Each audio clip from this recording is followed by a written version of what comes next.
In 1992, FBI agent Ethan Cross vanished while pursuing a human trafficking ring. The official story was that he'd simply walked away, but his partner, David Miller, never believed it. 3 years later, a grim discovery shatters the silence. Ethan's badge, stained with blood, found in a deserted storage unit. It's a clue that reopens a cold case and plunges David into a world of unspeakable evil, where a respected philanthropist holds a dark secret. The hunt for his partner is back on, but David is about to learn that some ghosts should stay buried. Before we continue with the story, tell us where you're watching from and how old you are, and subscribe to our channel to receive new stories every day that will thrill your heart. I hope you enjoy the story. The air in rural Virginia hung thick with the humid promise of a coming storm, a perfect, oppressive backdrop for the two men hunched over a map on the hood of their unmarked sedan. Special Agent David Miller ran a weary finger along Route 15, the asphalt a thin black line bisecting an endless sea of cornfields.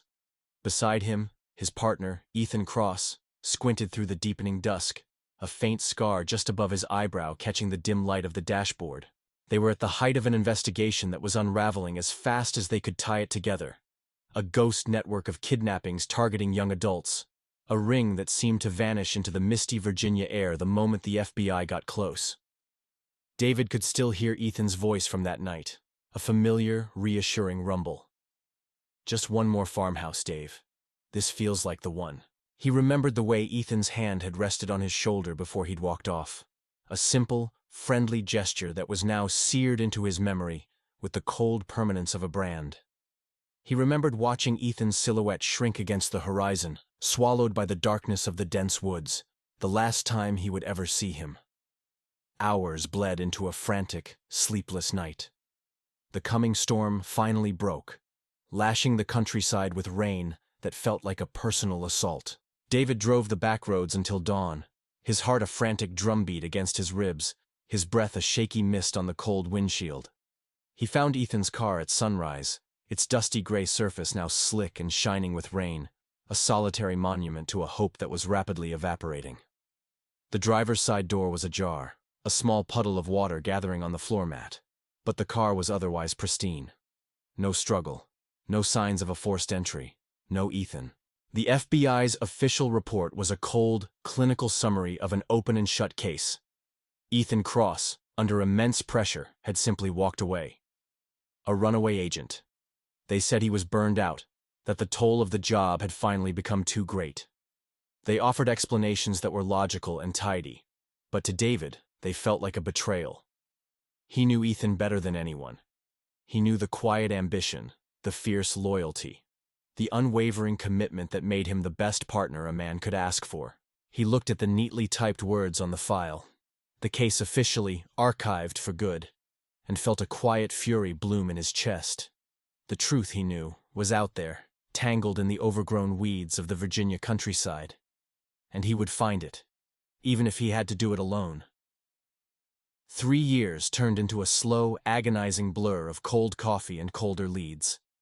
The guilt was a heavy cloak that David wore every day, a constant hum of what-ifs and if-onlys. He saw Ethan's face in every reflection, heard his voice in every passing car, his grief a raw, open wound that refused to heal. The world had moved on, but for David, time was a stagnant thing, stuck on the night Ethan disappeared. He'd spend his evenings poring over the case files, a mountain of paper that offered no answers. His wife's worried glances a silent echo of his own desperation. His home, once a sanctuary, had become a mausoleum of memories, filled with the ghosts of a friendship and a partnership he had lost. Hope was a distant memory, a faint flicker on a horizon that was now completely dark. The FBI had moved on, and David had been reassigned, his career now a monotonous succession of petty crimes and administrative tasks. The world seemed to be telling him to give up, to let go, to finally accept the official story. But he couldn't. He refused to. Then, on a Tuesday morning in 1995, the phone rang. It was a local police sergeant from a dusty, forgotten corner of Richmond. The sergeant's voice was rough, but laced with an unmistakable note of urgency. "We've got something you might want to see, Agent Miller. A janitor found it while cleaning out an abandoned storage unit." David's heart, which had been beating in a dull, steady rhythm for 3 years, suddenly seized in his chest. He heard the words, but he couldn't process them. The sergeant continued, his voice taking on a more serious tone. "It's a badge, Agent. Special Agent Ethan Cross, and there's some blood on the ID card. Dried, but it's definitely there." The world around David seemed to tilt on its axis, a silent, violent lurch that sent a jolt of pure adrenaline through his veins.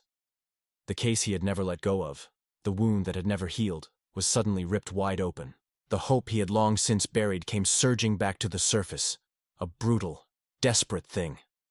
The memory of Ethan's hand on his shoulder, his voice in the dark, his silhouette disappearing into the night, suddenly came roaring back to life.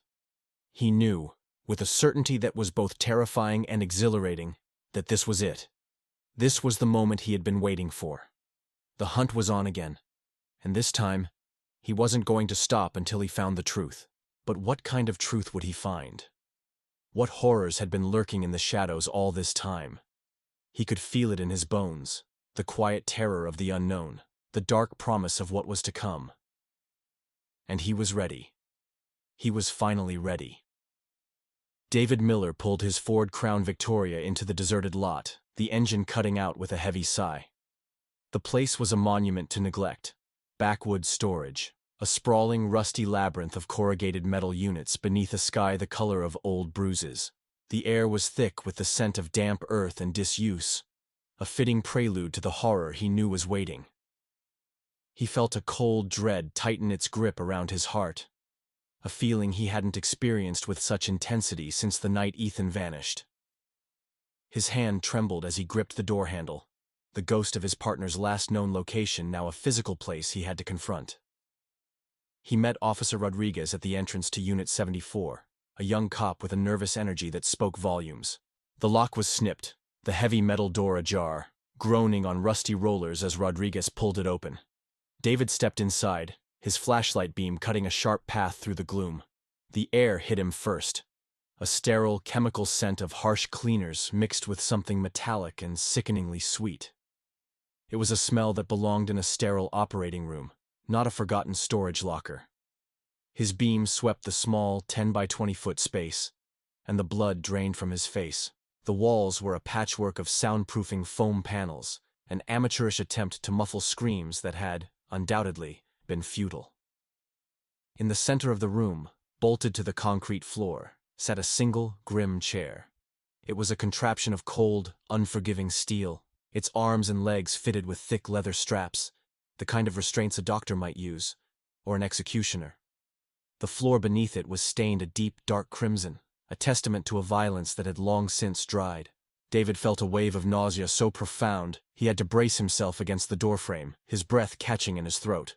This wasn't a crime scene. It was a chamber of horrors. He moved cautiously, his flashlight revealing a small metal table against the far wall. On it, a collection of surgical instruments lay in a disquieting arrangement: scalpels, pliers, and a small rusted bone saw. A single grimy bucket sat on the floor beside it, its contents a slurry of what looked like blood, old water, and who knew what else. This was where Ethan had been. This was where his last desperate moments had played out. David's mind, a trained instrument for cold analysis, refused to form a coherent thought. All he could feel was a hot, blinding rage, a visceral need for vengeance that threatened to consume him whole. As he moved closer to the table, something else caught his eye. Amidst the tools of torture, placed almost ceremoniously, was a manila folder. It was thick with papers, its logo a gold, stylized T with the words Thorn Holdings embossed below it. David's hand froze mid-reach. Patrick Thorn. The name was a familiar one. A real estate mogul, a philanthropist, a man whose smiling face was a regular feature in the society pages. The antithesis of everything this room stood for. David's mind, still reeling from the shock of the room, struggled to reconcile the two images, the public face of benevolence and the private face of evil. He opened the folder with a sense of morbid curiosity. Inside, neatly filed and organized, were property deeds, rental agreements, and what looked like financial ledgers. All of it led back to Thorn. David's eyes darted across the pages, his heart thundering in his ears. The documentation was meticulous, almost obsessive in its detail. He found records of special projects and charitable transfers, all of them linking various properties, including the very storage unit he was standing in, to Thorn Holdings. The irony was a bitter taste in his mouth. The man who funded orphanages and immigrant shelters was also a man who owned a torture chamber. David felt a sudden chill, a sense of clarity cutting through his rage. This wasn't a coincidence. It wasn't a random act of violence. This was a sophisticated, deeply hidden operation, and Patrick Thorn was at its center. The charming benefactor, the pillar of the community, was nothing more than a puppeteer, pulling the strings from behind a veil of respectability. The image of the man's kind smile and warm eyes, the kind of eyes that could put an entire city at ease, flashed in David's mind, now tainted with the knowledge of what he was truly capable of. The man was a monster, a wolf in the most meticulously tailored of sheep's clothing. He took a deep, shuddering breath, the smell of disinfectant and death still clinging to the air. The discovery of Ethan's badge and ID wasn't the end of a long, painful search. It was the beginning of a new one, a far more dangerous one. He had a name, a face, and a powerful enemy. The case was no longer cold. It was a simmering cauldron of pure, unadulterated evil. David looked at the metal chair, the cold steel a silent witness to a horror he could only begin to imagine. He didn't know what had happened to Ethan, but he knew who was responsible. And he knew, with a certainty that was both terrifying and exhilarating, that he would not rest until he had the truth. The game had just begun. The Thorn Holdings file wasn't just a case file anymore. It was an obsession, a physical weight that had settled in David Miller's apartment, permeating every corner of his life. Stacked on his coffee table, spilling onto the worn carpet, and even cluttering the passenger seat of his car, the documents told a story far more insidious than the one Patrick Thorn presented to the world. David was living on a diet of stale coffee and paranoia, his waking hours a meticulous, frenzied deep dive into the meticulously crafted life of a man he now believed was a monster. Every photograph of Thorn, smiling benignly at a ribbon-cutting ceremony, every newspaper clipping praising his philanthropy, felt like a personal insult, a lie whispered into the ear of an unsuspecting public. David's instincts, honed by years in the field, were screaming. Thorn's charity, the Hopewell Initiative, was a perfectly polished facade, but the cracks were beginning to show. David discovered a pattern in the real estate transactions. Thorn would acquire a dilapidated property, an old textile mill, a defunct poultry processing plant, an abandoned schoolhouse, and within months, a new Hopewell Initiative facility would miraculously appear. The official narrative was always the same: turning Blight into a beacon of hope for underprivileged youth and displaced immigrants. But David saw something else.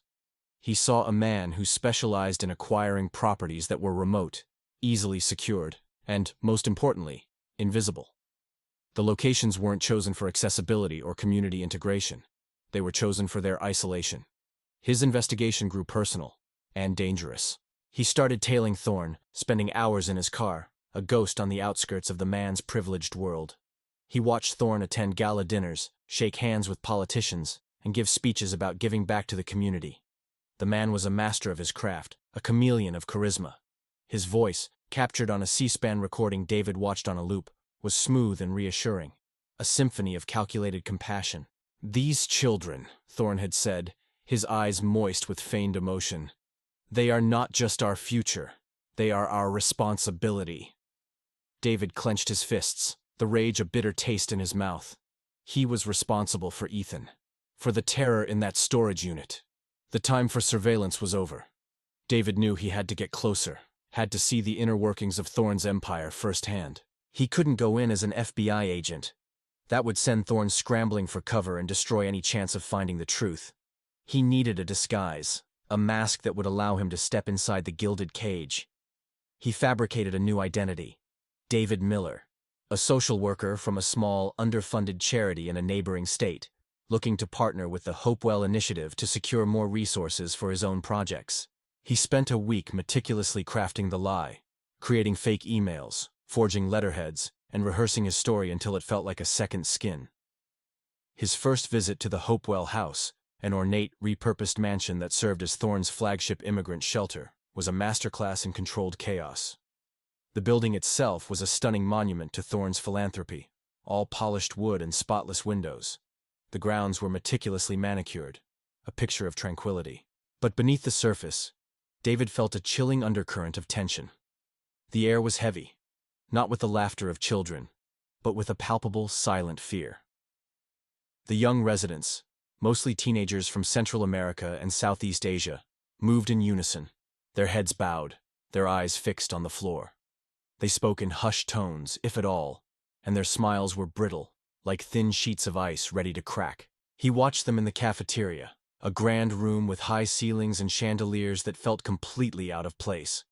The children ate their meals in silence, their plates clean, their posture rigid. It wasn't the quiet dignity of gratitude, it was the practiced stillness of obedience. When one girl accidentally dropped her fork, the clatter echoed in the cavernous space. Her body went rigid, her eyes wide with a terror that was deeply unsettling. A staff member, a large, impassive man with the build of a retired bouncer, gave her a silent, menacing look. The girl quickly picked up the fork, her hands shaking, and the staff member turned away as if nothing had happened. David's heart pounded in his chest. This wasn't a home. It was a compound. The staff members weren't counselors. They were guards. Their movements were coordinated, their positions strategic. They watched the children like a predator watches its prey, their gazes never lingering, but always present. David spent a week at the Hopewell house, his lie holding up under the suspicious but ultimately trusting gaze of Thorne's regional manager, a woman named Ms. Jennings. He conducted fake interviews, took notes on potential collaborations, and all the while, his mind was a whirlwind of observation. He noticed that certain children would simply vanish. He'd ask about them, and the response from Ms. Jennings was always the same, a practiced smile on her lips. They've been chosen for a special placement, a new loving family. The words were meant to be comforting, but to David, they were code for something else, something sinister. The most damning piece of evidence came in the form of an overheard conversation. While pretending to use the restroom near the administrative office, he heard Ms. Jennings on the phone, her voice low and urgent. "The shipment is ready. The truck will be there at 0200. Make sure the documentation is in order." A shipment, not children, not people, but cargo. David felt the blood run cold in his veins. The children were being moved like chattel, their futures not a matter of adoption, but of transaction. The beautiful, manicured grounds, the inspiring speeches, the meticulous paperwork, it was all a shell, a hollow edifice of benevolence built to hide a horrifying truth. What really happened behind that facade of kindness? David knew the answer now, with a chilling certainty that went deeper than any evidence on a paper file. He knew because he could see the echoes of Ethan's fate in the silent fear of every child's eyes. He had to act now. He had to expose the monster hiding in plain sight before another child, another partner, was lost to the darkness forever. Among the docile, silent faces of the Hopewell house, one girl stood out to David Miller. Her name was Sarah. She couldn't have been more than 17, with eyes the color of dark, rich coffee that held a depth of fear the others had long since learned to mask. While the other residents moved with a practiced, almost robotic obedience, Sarah was different. Her movements were hesitant, her gaze constantly darting, a trapped bird looking for an open window. Her hands, when idle, would twist and wring each other in a silent testament to her anxiety. She was a living, breathing alarm bell in a room of perfectly still statues, and David, with his gut-deep conviction that this place was a lie, was drawn to her like a moth to a flame. The task of earning her trust was a slow, painstaking process. He couldn't be overt. The eyes of Thorne's guards were everywhere, their watchful presence a constant weight in the air. David used the cover of his social worker persona to his advantage, making a point to be in the same spaces as her. He'd sit in the back of the library, poring over a fabricated notebook while she read a worn-out paperback, his presence a quiet, non-threatening constant. One afternoon, he, accidentally, dropped a box of office supplies near her table. his hand brushing hers as he bent to retrieve them. He saw her flinch, a sharp, involuntary tremor that was gone as quickly as it came. He didn't apologize, didn't acknowledge the moment, but the small gesture had broken a piece of the invisible wall between them. The next day, he found a moment when the cafeteria was nearly empty, sliding a small, wrapped piece of chocolate across the table to her. It was a simple, harmless act of kindness, a thing so alien in that place that it seemed to hang in the air for a moment. Sarah's eyes, wide with a mix of fear and confusion, slowly softened. She took the chocolate, gave a barely perceptible nod of thanks, and tucked it into her pocket without eating it. It was the first sign of a crack, a tiny sliver of hope. The revelation came a week later, during a routine evening stroll through the meticulously tended rose garden.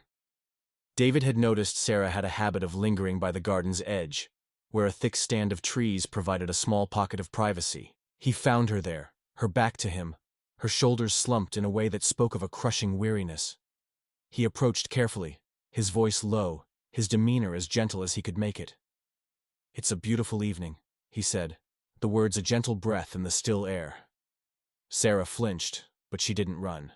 She turned, and in the fading light, David saw that her eyes were brimming with unshed tears. "I want to go home," she whispered, her voice a fragile, heartbreaking thing. It was all the opening David needed.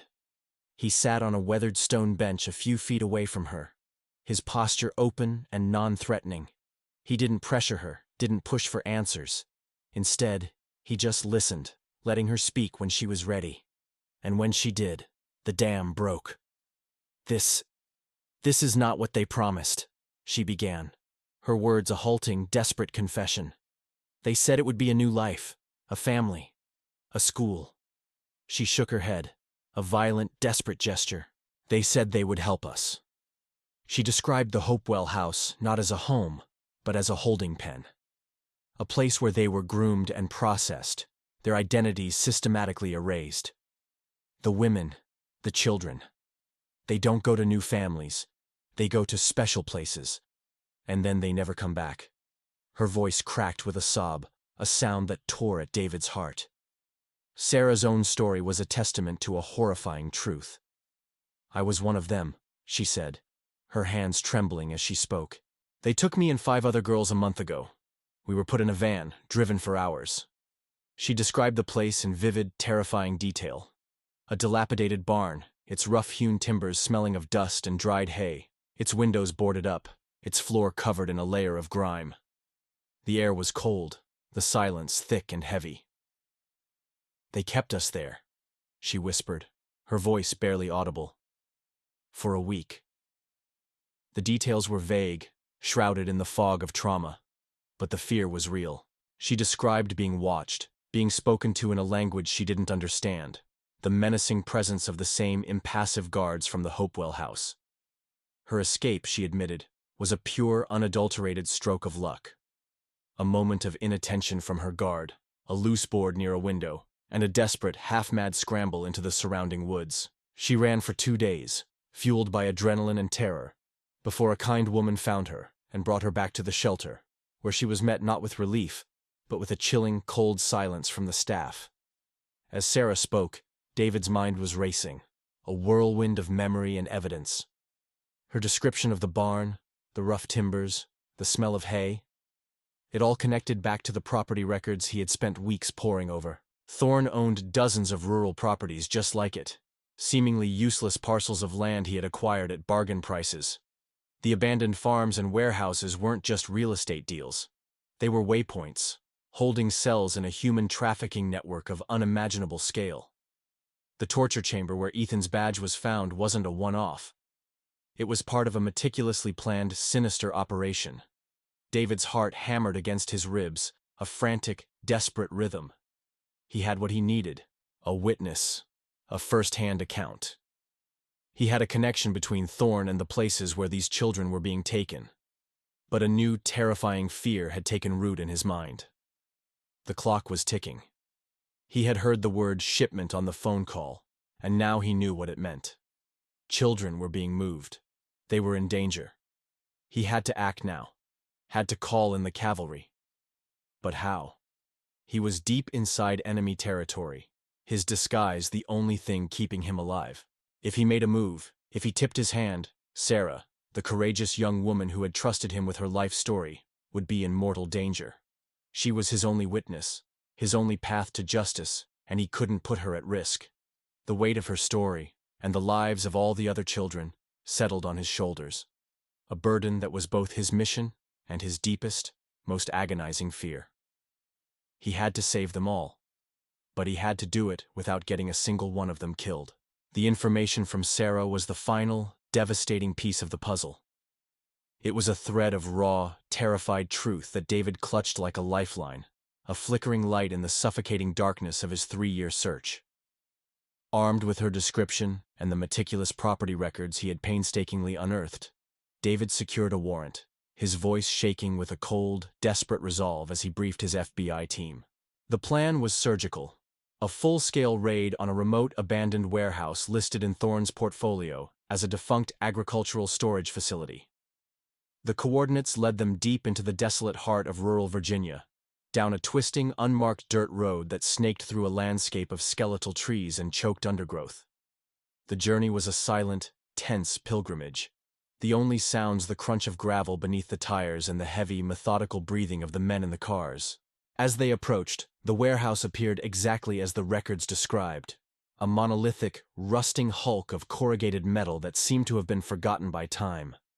Broken windows, like hollowed-out eyes, stared out from its grime-stained walls. The air was thick with the scent of decay and damp earth, a fitting testament to a place that should have been nothing more than a grave for old machinery and lost memories. To any casual passerby, if there were any in this forgotten corner of the world, it would look like a carcass, a hollow monument to a failed past. But David's trained eye saw something else, a collection of small, almost imperceptible details that screamed of recent activity. The weeds near the main loading bay were trampled. A faint, almost erased set of tire tracks led to a side entrance. A new, heavy-duty padlock hung on a rusted gate that should have been locked by time and neglect alone. This wasn't an abandoned building. It was a fortress. With a nod to his team, the raid began. Tactical agents, their faces grim and focused, moved with the quiet, practiced precision of a well-oiled machine. They surrounded the perimeter, their flashlights slicing through the twilight haze, their firearms held ready. David, his heart a frantic drumbeat against his ribs, led the breach team to the rear entrance. The heavy metal door was old, but the lock was a modern, high-security deadbolt, a stark contradiction that confirmed his worst fears. The moment was a deafening symphony of destruction, a loud, echoing crack as the ram broke the lock, a metallic screech as the door was forced open. The contrast between the outside and the inside was an assault on the senses. The oppressive damp air of the outside was replaced by the cold, sterile, air-conditioned stillness of the inside. The dim, natural light gave way to the harsh, unforgiving glare of fluorescent bulbs that hummed with a low, insidious energy. David stepped inside, his weapon raised, his eyes scanning the vast open space. The room was immense, but it was not empty. It was a maze of reinforced walls and metal doors, a complex of sealed chambers built within the shell of the old warehouse. The air hummed with the low thrum of electronics, a sound that spoke of a meticulous, modern evil. He moved methodically, his boots echoing on the polished concrete floor, the sound a jarring intrusion in the tomb-like silence. The walls were not the expected crumbling brick, but solid, freshly painted cinder blocks. The metal doors were thick, bolted, and equipped with a series of biometric scanners and keypads. This was not a place of storage. It was a cage. He found a small, discreet observation room near the main entrance, its walls lined with monitors displaying live feeds from hidden cameras placed strategically throughout the complex. He saw hallways, empty rooms, and what looked like a small makeshift medical bay. The screens showed a cold, clinical efficiency, an unnerving testament to the meticulous planning behind Thorne's operation. David's voice, a tight, controlled command, echoed in the stillness. "Clear! Clear!" he shouted, the words swallowed by the vast, cavernous space. The team fanned out, their footsteps a syncopated rhythm as they moved from door to door, methodically checking each lock. The air in his lungs felt thin and cold, a chilling realization settling in his gut. They had found the place. They had found the heart of Thorne's operation. But where were the victims? The complex was eerily, terrifyingly silent. The hum of the lights and the drone of the air conditioners were the only sounds in a place that should have been filled with the panicked cries of the missing. A fresh wave of dread washed over him. The search for Ethan and the girls had led him to this place, this gleaming, sterile monument to evil. He had found the end of the line, the final stop in Thorne's dark empire. But the silence, the emptiness, was a new, more insidious kind of terror. Had they arrived too late? Had Thorne, alerted by the raid, moved the victims, erasing all traces of his heinous crimes? David looked at the cold metal doors, the blank monitors, the sterile rooms that held no life. He had found the truth. But now, as his team moved deeper into the silent heart of the monster's lair, he realized this wasn't the end of a desperate search. It was the beginning of a new battle, a race against time to find the victims before they too vanished into the depths of Thorne's sinister, meticulously planned network. The real fight, he knew, had only just begun. The silence inside the warehouse complex was a cold, oppressive weight, a soundless vacuum that swallowed every footstep and every whispered command. David Miller moved with a grim, practiced efficiency, his heart a frantic drumbeat against his ribs. The raid had yielded nothing so far, just empty rooms, sterile observation posts, and the chilling hum of electronics. He was beginning to fear the worst, that they had arrived too late, that Thorne had spirited the victims away. Then, at the end of a long, narrow hallway, they found it. A single, heavy-duty metal door that defied all entry attempts. The lock was a sophisticated electronic keypad, an intricate puzzle in a fortress of steel and reinforced concrete. "He's in here," David said, his voice a low growl, a mixture of desperate hope and gut-wrenching dread. "He has to be." The team worked with a quiet, furious intensity. A tactical agent, a seasoned veteran named Marcus, used a thermal imaging camera, its screen revealing a faint but undeniable heat signature on the other side. "Multiple heat sources, David," Marcus whispered, his voice tight with anticipation. "Looks like a group." David gave the order, and the quiet of the hallway was shattered by the high-pitched, metallic shriek of a cutting tool.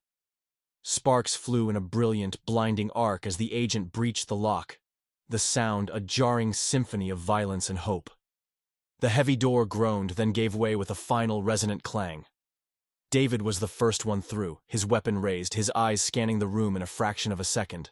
The air that hit him was thick and stale, a sickening cocktail of fear and human waste. The room was large but barely lit, its only light coming from a single low-wattage bulb hanging from the ceiling. And then, he saw him. Ethan. He was sitting on a cold concrete floor, chained to a thick support column, his body a gaunt, skeletal outline of the man David remembered. His hair was long and matted, his face covered in a thick, unkempt beard that did nothing to hide the hollows beneath his cheekbones. His eyes, once bright and full of life, were now two dark, vacant pools of despair. He was alive, but the man David had known was gone, replaced by a ghost. A surge of emotions, so powerful it threatened to buckle his knees, washed over David. First, an overwhelming, soul-shattering relief. He was alive. After all this time, he was alive. But the relief was instantly swallowed by a hot, blinding fury, a white-hot rage so intense it made his hands tremble. What had they done to him? What kind of monster could do this to another human being? But Ethan was not alone. The room held dozens of others, their bodies huddled together in the dim light, a mass of terrified women and children. They were silent, their faces a canvas of fear and hopelessness. Some were chained, others were simply too broken to move, their eyes wide with a terror that was absolute and complete. David looked at the children, their small, fragile bodies a devastating testament to Thorne's evil. He saw Sarah among them, her head bowed, her small frame shaking with silent sobs. The sight of her, the girl who had trusted him with her life, brought a fresh wave of purpose and resolve. The rescue operation was a quiet, carefully orchestrated ballet of compassion and efficiency. The FBI agents, their tactical gear and grim expressions a stark contrast to the gentle hands they used to free the victims, worked with a singular purpose. David, his eyes never leaving Ethan, knelt before his friend, his hands gently undoing the heavy chains. "Ethan," he whispered, his voice thick with emotion. "It's me. It's David. We found you." Ethan's vacant eyes slowly focused on David's face, a flicker of recognition, a distant memory of a life he had lost, sparking in their depths. A single tear, a long solitary journey down his grimy cheek, was his only response. Outside the torture chamber, in the main warehouse, another drama was unfolding. As the agents led the traumatized victims to a waiting ambulance, Patrick Thorne emerged from a hidden office, his face a mask of feigned surprise and indignation. "What is the meaning of this?" he demanded, his voice smooth and authoritative, completely out of place in the grim tableau of his crime scene. "You have no right to be on my property." But his charade was a brittle thing, easily shattered. The agents, their faces hard with disgust and anger, showed him no respect, no mercy. They slapped the handcuffs on his wrists with a metallic snap, the sound a satisfying punctuation mark on the end of his reign of terror. Thorne, the man who had controlled lives and destroyed futures, looked at his handcuffed hands with a cold, detached curiosity, his facade of civility never once faltering. The interrogation was a study in contrasts. Thorne, seated in a sterile, brightly lit room at the FBI field office, was a picture of calm arrogance. He answered the questions with a disquieting coolness, his tone more suited to a business meeting than a confession. He spoke of his operation with a clinical precision that was more horrifying than any act of violence. He admitted to using his network of properties to move and sell people, his philanthropic endeavors merely a cover to scout for new victims and a convenient way to launder money. When David, his voice trembling with controlled fury, asked him about Ethan, Thorne's face didn't change. "Agent Cross was a valuable asset," he said, his words devoid of all emotion. "He was getting too close. We brought him in, a little extracurricular extraction. He provided us with valuable intelligence on your network, allowed us to restructure our entire operation. In a way, he was a key employee." The words were a knife to David's heart. But the confession that truly broke David came not from Thorne, but from Ethan. Later, in the quiet, sterile silence of a hospital room, David sat by his friend's bed. Ethan, now cleaned and in a hospital gown, was a fragile, hollow shell. His eyes were still distant, haunted, but the spark of a broken man had returned. He looked at David, his voice a raw, shattered whisper. "They got me, Dave," he confessed, the words a confession and a plea for forgiveness. "They used the chair, the drugs, the isolation. I held out. I swear I did. But after a few months, I broke. I told them everything. The safe houses, the undercover agents, the surveillance schedules. All of it. They won the war because of me."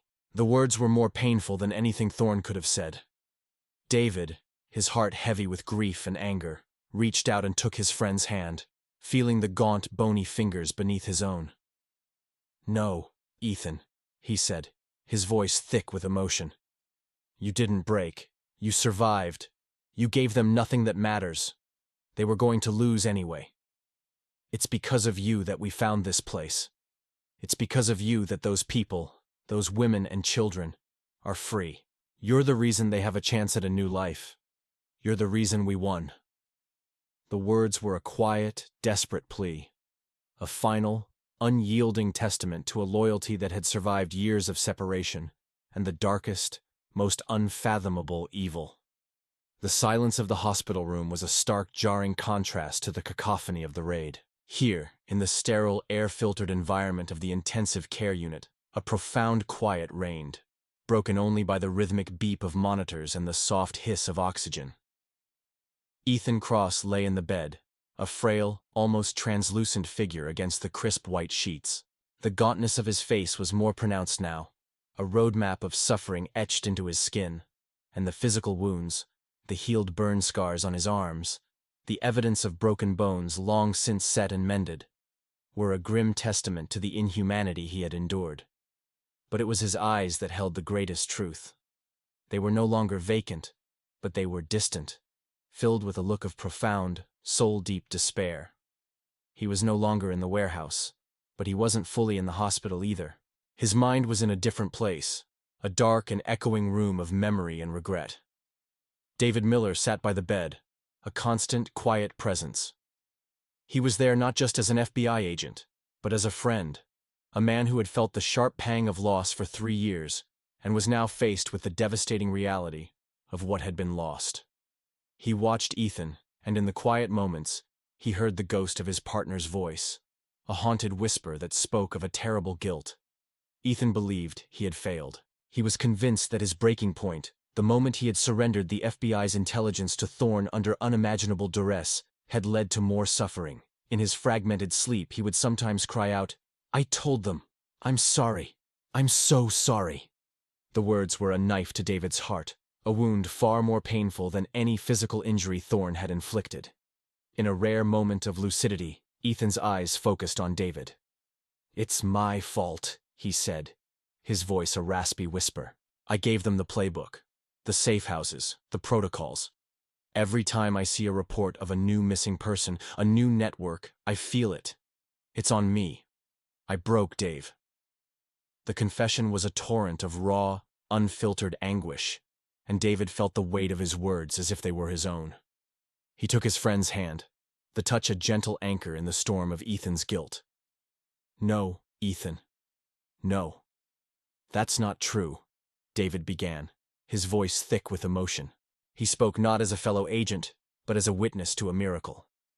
He recounted the story of the raid, the silence of the empty rooms, the despair he had felt that they were too late.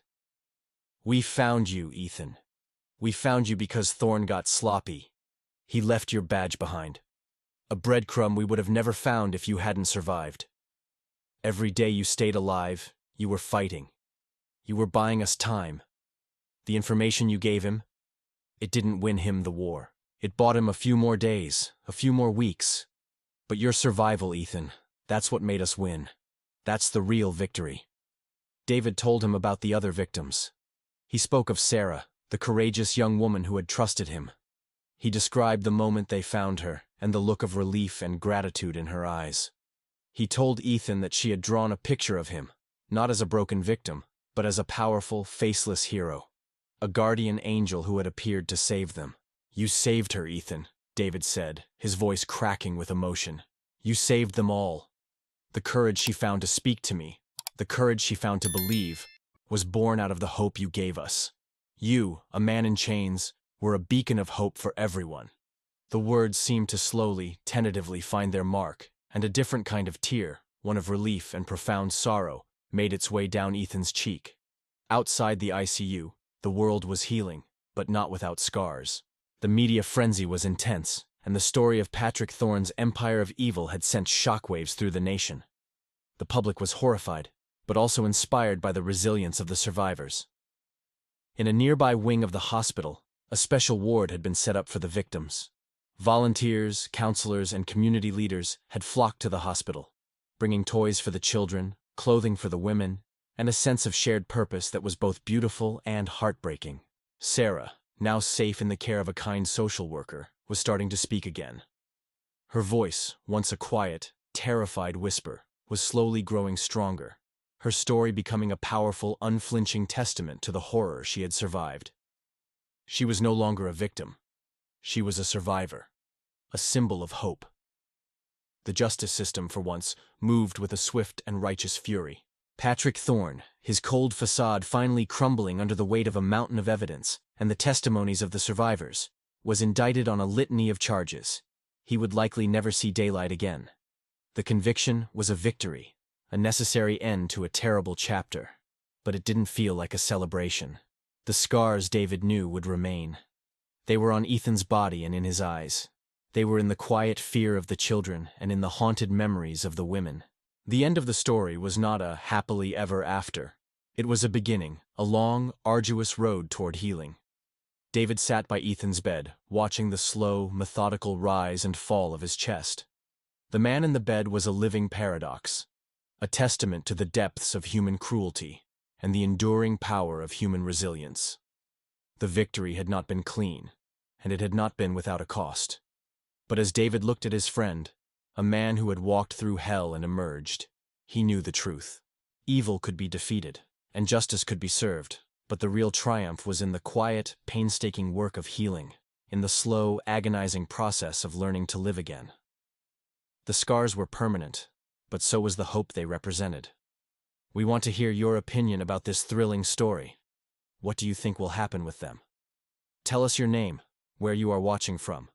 Don't forget to like and subscribe to the channel so you don't miss the new stories coming up. See you next time.